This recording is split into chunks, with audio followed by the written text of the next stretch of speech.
ጾም ጸሎት ውስጥ ብዙ ነገር አይቻለሁ እኔ መጾምና መጸለይ ጀመርኩት በልጅነቴ ነው ቤተሰቦቼ በጌታ ስለሆኑ የጳጉሜ ጾም አለ በጣም ሲሪየስ የሆነ ጾም ነው እኛ ቤት ምናልባት 11 አመት የ12 አመት ልጅ ሆኜ ጾም ነበር በጣም የሚገርም መንፈስ ነው ያለው በቃ አዲሱን አመት ጾመን እንቀበል የሚል ነው ግሩም የጸሎት መንፈስ ያለበት ጊዜ ነበር እና ከዛ ጊዜ ጀምሮ የጾምን ህይወት ተለማምጄዋለሁ እግዚአብሔር በጾም ሲሰራ ሲጎበኘኝ አይቻለሁ ባለፈው ጊዜ ተናግሬያለሁ ጸሎት የእግዚአብሔርን ህልውና ያመጣል ጾም ደግሞ የእግዚአብሔርን ኃይል ይገልጣል ያንን አጋንንት ማስወጣት ባቃታቸው ጊዜ እንደዚህ አይነቱ በጾምና በጸሎት ካልሆነ አንዳንድ ጉዳዮች ጾምን መጨመር የሚፈልጉ እንደሆኑ ተነጋግረናል ስንጾም ኃይሉ ይገለጣል እግዚአብሔር ያደረገውን በኔ ህይወት በጣም በርካታ ምስክርነቶች አሉኝ ከጾምና ከጸሎት ጋር ተያይዞ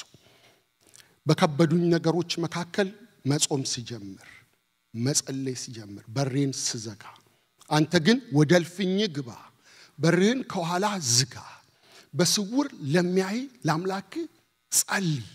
እሱ ደግሞ በግልጥ የሚለውን ብዙ ጊዜ በህይወት አይቼዋለሁ አዲስ አበባ የመጽሐፍ ቅዱስ ትምህርት ቤት ተመርቀ እንደወጣን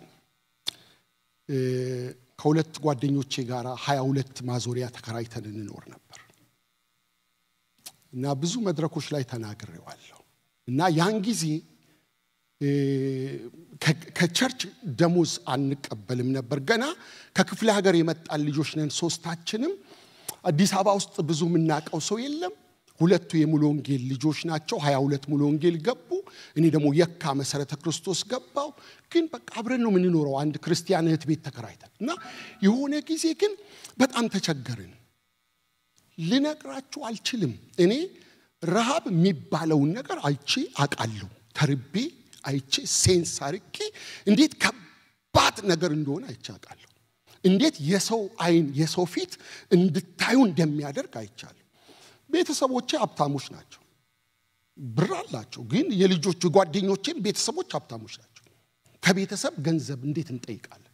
እኔን ባይብል ኮሌጅ ከፍለው ነው ያስተማሩ ግን ጌታ ያኖረናል ብለን የቀረነው ወደ አዲስ አበባ መጣን ስንመረቅ አልተመለስንም ቀር ከዛ በኋላ የሆነ ጊዜ ችግራችን በጣም እየባሰ ሁለቱ ጓደኞቼ ኮልፌ ነጋዴዎች ህብረት መሃል ያገለግላሉ እዛ 22 አካባቢ የቤተሰብ ህብረት ያገለግላሉ ግን በዛ ከባዱ ጊዜ ገንዘብ የሚሰጠን አልነበረም የቤት ክራይ ሳንከፍል 2 ወር አለፈን ማለት ነው ርቦን ውለን ሳንበላ ከምናድር እነዚህ ያከራዩን ቤት ቲቪ ዜና ልንሰማ ነው ብለን ቲቪ ለማየት እንገባለን እኛ ግን ዜናውን ለመስማት አይደለም እራት ሲቀርብ አብሮ ለመብላት ነው እንደሱ አይነት ሁኔታ ውስጥ ይያለን እንደው አንዴ የማይረሳይ ነገርያቸዋለሁ በዛ መሃል 22 ሙሉ ወንጌል ወጣቶች ጋር አንዱ ጓደኛችን ተጋበዘና ሊያገለግል ሄደ ማለት ነው ሄደን ስናገለግል 10 ብር ነው በፖስታ የሚሰጠን ግን በ10 ብር ውስጥ ብዙ ነገር ማድረግ ትችላላችሁ በዛ ጊዜ ማለት ነው እና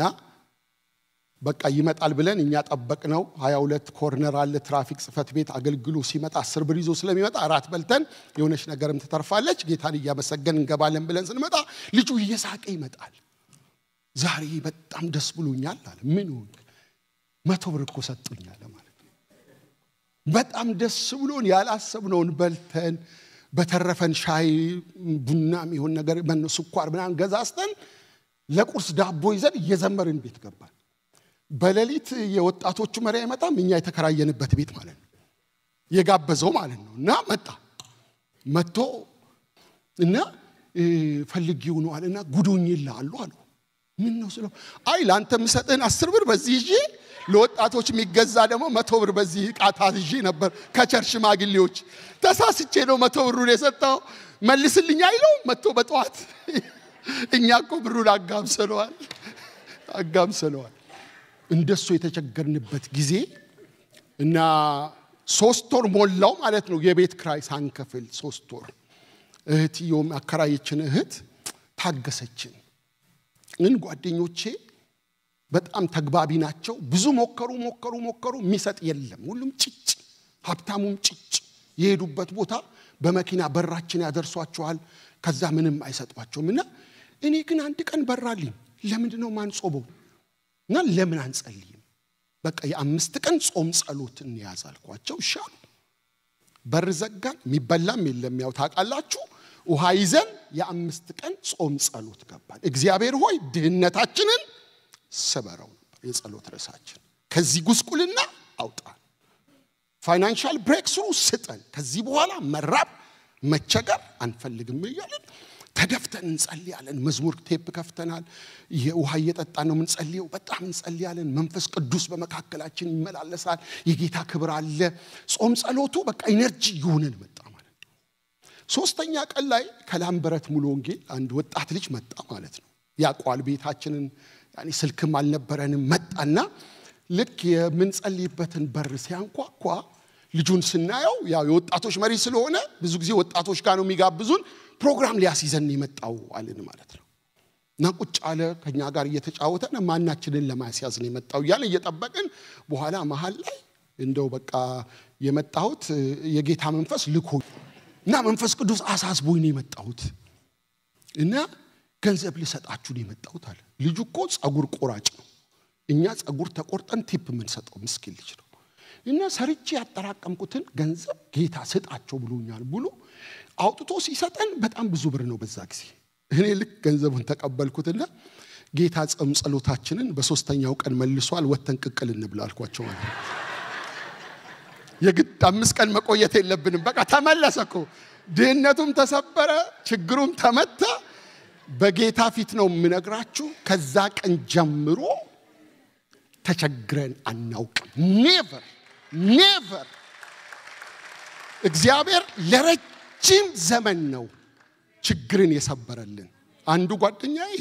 አሁን ኪችነር ፓስተር ያረጋል ባለፈው የአብያተ ክርስቲያናት ኮንፈረንስ ጠርቶኝ እጅ ያገልግያል አንዱ ጓደኛዬ ዋሽንግተን ዲሲ ውስጥ ይኖር